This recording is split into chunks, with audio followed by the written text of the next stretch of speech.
இருக்குன்னு தெரியும், காசு கொஞ்சம் போல. ஸோ இப்போ வந்துட்டு அவனை காட்டுறாங்க இந்த மாதிரி மவுஸ்லாம் வச்சுட்டு தலைவிட்டு இருக்காப்புல லைவ்ல. ஸோ என்ன பண்ணா, ஸோ அவன் வந்துட்டு சொல்றான், ஓ சோயி என் கனவு கண்ணி நீ தாண்டி அப்படின்னு வந்து பாத்தீங்கன்னா ஒரு மாதிரி அவன் கைய பரல எங்க இருக்குன்னு லைவ பார்த்துட்டு பண்ணக்கூடாத செயல்லாம் பண்ணிட்டு இருக்காங்க. ஸோ கண்டிப்பா பாயசம் முடிச்சு பண்ணிருக்கீங்க, அவன் என்ன பண்றான் அப்படின்ட்டு.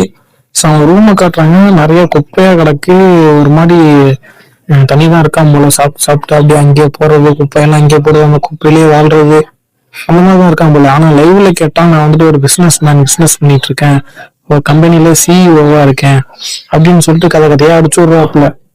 மத்தவங்க பார்த்தோம்னா ஓ அப்படியா, ஒரு நல்ல பிசினஸ் தான் அப்படின்னு சொல்லிட்டு அவனுக்கு வந்துட்டு அதெல்லாம் சொல்றாங்க, அதை சப்போர்ட் பண்ற மாதிரி சொல்றாங்க. ஆனா உண்மை என்னன்னு தெரியாது இல்லையா. ஸோ அவனாட்ட வந்து பார்த்தீங்கன்னா சப்போர்ட் பண்றாங்க. ஸோ அப்படியே அவங்க ரூம்ல வந்துட்டு கொஞ்சம் அப்படியே கேமரா திருப்பணும் அப்படின்னா